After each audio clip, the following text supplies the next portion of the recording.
सूर्य नारायण की जय हो, सूर्य नारायण की जय हो, शनिदेव की जय हो, शनिदेव की जय हो। तो दोस्तों आप सुने सूर्य नारायण और शनि भगवान की व्रत कथा। सूरदास नाम का एक ब्राह्मण रहा करता और उस ब्राह्मण ने नदी के किनारे अपना एक झोपड़ी बनाकर रहा करते और सूरदास अपना दोनों आँख से अंधे थे। सूरदास सूर्य नारायण का परम भक्त थे। उसी नदी में स्नान करते और सूर्य देव का फूल और जल दोनों अर्पित करते।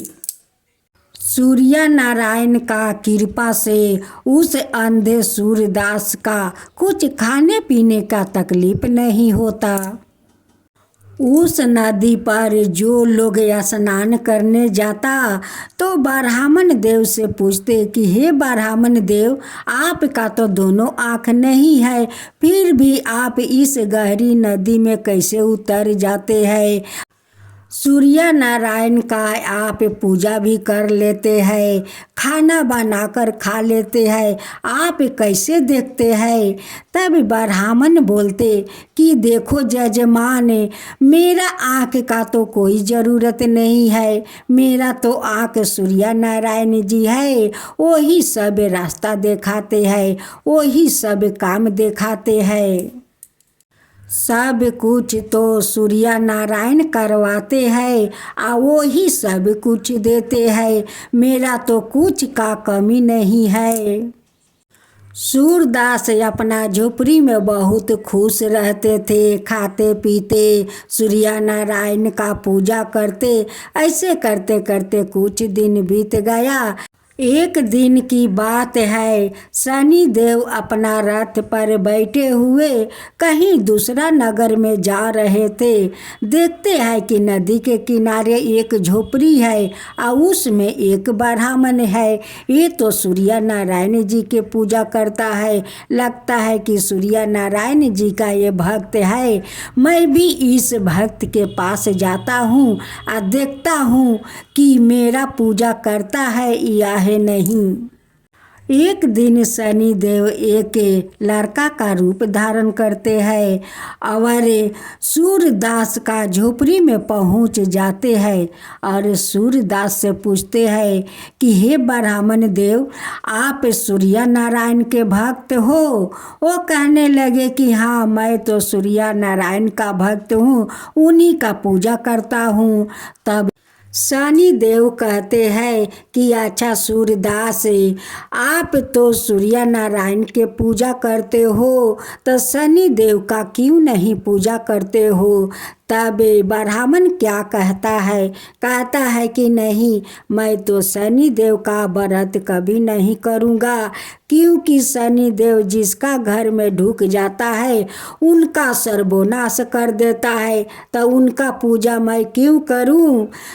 मैं तो दोनों आँख से अंधा हूँ, जो मैं देखता हूँ वो अपना सूर्य नारायण के आँख से देखता हूँ। सूर्य नारायण मुझे खाने पीने का सब इंतजाम कर देते हैं, तो उनकी पूजा मैं क्यों ना करूँ? शनि तो जिसका माथे पर बैठ जाता है उसका तो शनि का ग्रह कभी नहीं छोड़ता है। वो भोगते रहते हैं, फिर भी तो शनि कुछ नहीं करते हैं, तो मैं उनकी पूजा क्यों करूं? सूरदास का ये बात सुनकर शनि देव तो क्रोधित हो जाते हैं और कहते हैं कि ठीक है सूरदास।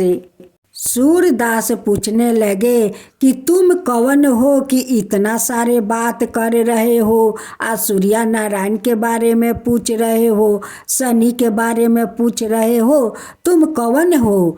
तब जाकर शनि देव कहते हैं कि तुम नहीं पहचाना, मैं तो सूर्य नारायण का पुत्रा हूँ। शनि देव कहने लगे कि जब तुम मेरा पूजा नहीं करोगे तो तुम्हारा झोपड़ी ये नहीं रहेगा। एक दिन शनि देव गंगा के पास जाते हैं और गंगा से अनुरोध करते हैं कि हे गंगा, तुम अपना धारा से प्रलय करना होगा, सभी को तुम प्रलय कर दो। गंगा कहती है कि क्यों शनि देव, मैं क्यों निर्दोष लोग का प्रलय करूं? नगर वासियों तो मेरा कुछ नहीं बिगाड़ा है, तो मैं क्यों अपना धारा में सबको डुबाऊं? शनि देव कहने लगे कि नहीं गंगा, तुम्हें तो प्रलय करना होगा। अगर तुम प्रलय नहीं करोगी तो तुम्हें मैं ध्वंसो कर दूंगा। सूर्य नारायण ने अपना पुत्रा को बहुत समझाया, लेकिन शनि देव नहीं समझे। सूर्य नारायण सूरदास के सपने में दर्शन देते हैं और कहते हैं कि हे सूरदास, अपना सारा सामान बांध लो, देखो गंगा बढ़ने वाली है, तुम जल्दी से अपना सामान बांध लो। अब तो सपना के बात सुनकर गांव में जाकर वो ब्राह्मण कहने लगा कि भाई सब लोग अपना अपना सामान बांध लो, गंगा बढ़ने वाली है। अब ये सारा नगर प्रलय होने वाला है। अब सभी गांव के लोग कहने लगे कि ये अंधा ब्राह्मण तो हद कर दिया है, वो तो सपना देख कर सभी को देखो कैसे डरवा रहा है। सूरदास का बात का कोई नहीं माना।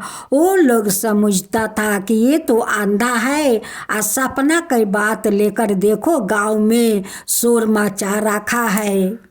सूरदास तो अपना सारा सामान बांध लिया, लेकिन लेकर जाएगा तो कैसे जाएगा। उसी समय सूर्य नारायण एक बैलगाड़ी लेकर आ जाते हैं और कहते हैं कि ब्राह्मण देव, जल्दी से इस गाड़ी पर अपना सामान रख लो और यहाँ से चलो। सारा सामान तो सूरदास उस बैलगाड़ी पर तो लाद लिया, लेकिन एक सामान उसी झोपड़ी में छूट गया। तब गाड़ी वाला कहते हैं कि हे सूरदास, तुम तो सारा सामान बांध लिया है, लेकिन एक सामान तो तुम झोपड़ी में छोड़ दिया है। जो लोटा से तुम सूर्य भगवान के जल देते हो, वही लोटा तो तुम झोपड़ी में छोड़ दिया है। अब तो सूर्य देव कहने लगे कि हे गाड़ी वाला, थोड़ा गाड़ी रोको, मैं अभी जाता हूँ और लोटा लेकर आता हूँ। सूरदास झोपड़ी से लोटा लेकर आकर गाड़ी में बैठ गया। जैसे इस नगर से उस नगर में जाता है, ऐसे तो पूरा वन उठ गया। अब तो प्रलय होने लगा। अब तो सूरदास कहते हैं कि देखो, ये तो सपना झूठा नहीं था, ये तो सपना सच था कि सूर्य नारायण ने आकर मुझे सतर्क कर दिया, नहीं तो मैं भी प्रलय हो जाता।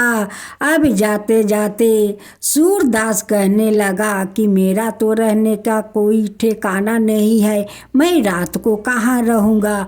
अब गाड़ी वाला से कहते हैं कि हे भाई देखो, मेरा तो रहने का कोई तो ठिकाना है नहीं, जहाँ देखना कि गाछ है वहीं पर अपना गाड़ी रोक देना, उसी गाछ के नीचे अपना दिन काट लूँगा।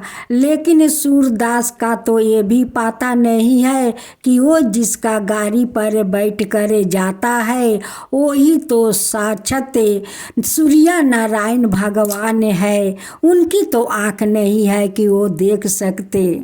जब प्रलय पूरा होने लगा, तब गांव वालों को उस अंधे सूरदास का बात याद आया कि वो ब्राह्मण झूठ नहीं बोल रहा था, वो तो सच बोल रहा था।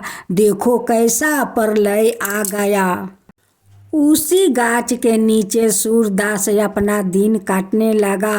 एक दिन सूर्य नारायण जी आते हैं वहाँ पर और कहते हैं कि हे सूरदास, यहाँ पर तुम कितना दिन तक ऐसे ही अपना दिन काटते रहोगे। सूर्या नारायण सूरदास से पूछने लगे कि अच्छा सूरदास, ऐसा कौन सा बात हो गया कि अचानक इतना बड़ा प्रलय हो गया। तब सूरदास ने बताया कि एक दिन एक आदमी आया और मुझसे पूछने लगा कि तुम सूर्य नारायण के भक्त हो। मैं बोला कि हाँ, मैं तो सूर्य भगवान का भक्त हूँ। तो वो जानते हैं क्या कहते हैं कि तुम जो सूर्य नारायण के पूजा करते हो तो शनि देव के क्यों नहीं करते हो। मैं कहा कि मैं शनि देव का पूजा नहीं करूँगा, जिसका घर में ढुक जाता है उनका सर्वनाश कर देता है, इसलिए मैं उनका पूजा नहीं करूँगा। और जानते हैं कि क्या बोला, वो बोलते हैं कि मैं तो सूर्य नारायण का पुत्र हूँ शनि, तू मेरा पूजा क्यों नहीं करेगा। तो मैं बोला कि शनि जिसका माथे बैठ जाता है उनका कभी शनि का ग्रह नहीं छोड़ता है, तो मैं शनि का पूजा क्यों करूं। तो वो बोले कि ठीक है, तुम जब मेरा पूजा नहीं करोगे तो ठीक है। यही कहकर चला गया और ये सब प्रलय हो गया। तब सूर्य नारायण कहते हैं कि हे सूरदास, वो मेरा ही पुत्र है और उसका थोड़ा क्रोध बेसी है, थोड़े थोड़े बात में क्रोधित हो जाते हैं। सूर्य नारायण कहने लगे कि हे सूरदास, इस प्रलय से तुम्हें मुक्त करा सकते हो। तुम एक दिन शनि भगवान का मंदिर जाओ, उन्हें तेल से स्नान कराओ, श्रद्धा भक्ति से पूजा करो, देखो शनि देव प्रसन्न होकर ये सारा प्रलय से मुक्त कर देंगे। सूर्य नारायण के बात सुनकर वो सूरदास ब्राह्मण उस मंदिर में जाते हैं, शनि देव का तेल से स्नान कराते हैं, फिर पूजा पाठ करते हैं, बड़े श्रद्धा भक्ति से किया और उसका बाद वाला दिन सारा लोग का प्रलय से मुक्त करवा दिया। लेकिन सूर्य नारायण का कृपा और शनि देव का कृपा से किसी को धन नष्ट नहीं हुआ। ब्राह्मण देव का झोपड़ी जैसा का तैसा रह गया, उनका झोपड़ी भी नष्ट नहीं हुआ। अब तो सारे नगरवासी उस सूरदास के झोपड़ी में आते हैं या सूरदास से माफ़ी मांगते हैं कि हे सूरदास ब्राह्मण, हम लोग का आप माफ़ कर दीजिए, आपका बात हम लोग नहीं माने, लेकिन आपका दया है और आपका भक्ति है कि हम लोग का धन कुछ नुकसान नहीं हुआ, नष्ट नहीं हुआ। हे सूरदास, ये तो आपका भक्ति का चमत्कार है कि आप भक्ति करते हैं सूर्य नारायण को, शनि भगवान को। आज उसी का फल हम लोग का मिला है कि हम लोग का कुछ सामान नुकसान नहीं हुआ है, कोई धन भी नुकसान नहीं हुआ है, सब जैसे के तैसे है। सूर्य नारायण और शनि देव दोनों मिलकर उसी नदी के किनार पर उस सूरदास का झोपड़ी से पाका का मकान बना देते हैं, घर में सारे धन दौलत भर देते हैं। सूरदास सूर्य नारायण भगवान और शनि देव का वो तो भक्त बन गया। हे सूर्य नारायण, हे शनि देव, जैसे आप उस सूरदास को घर पक्का बनाया, धन दौलत दिया, उनकी आँख लौटा दिया, वैसे सबको देना, वैसे ही सबको लौटाना। हे सूर्य नारायण, हे शनि देव, सूर्य नारायण की जय हो, शनि देव की जय हो।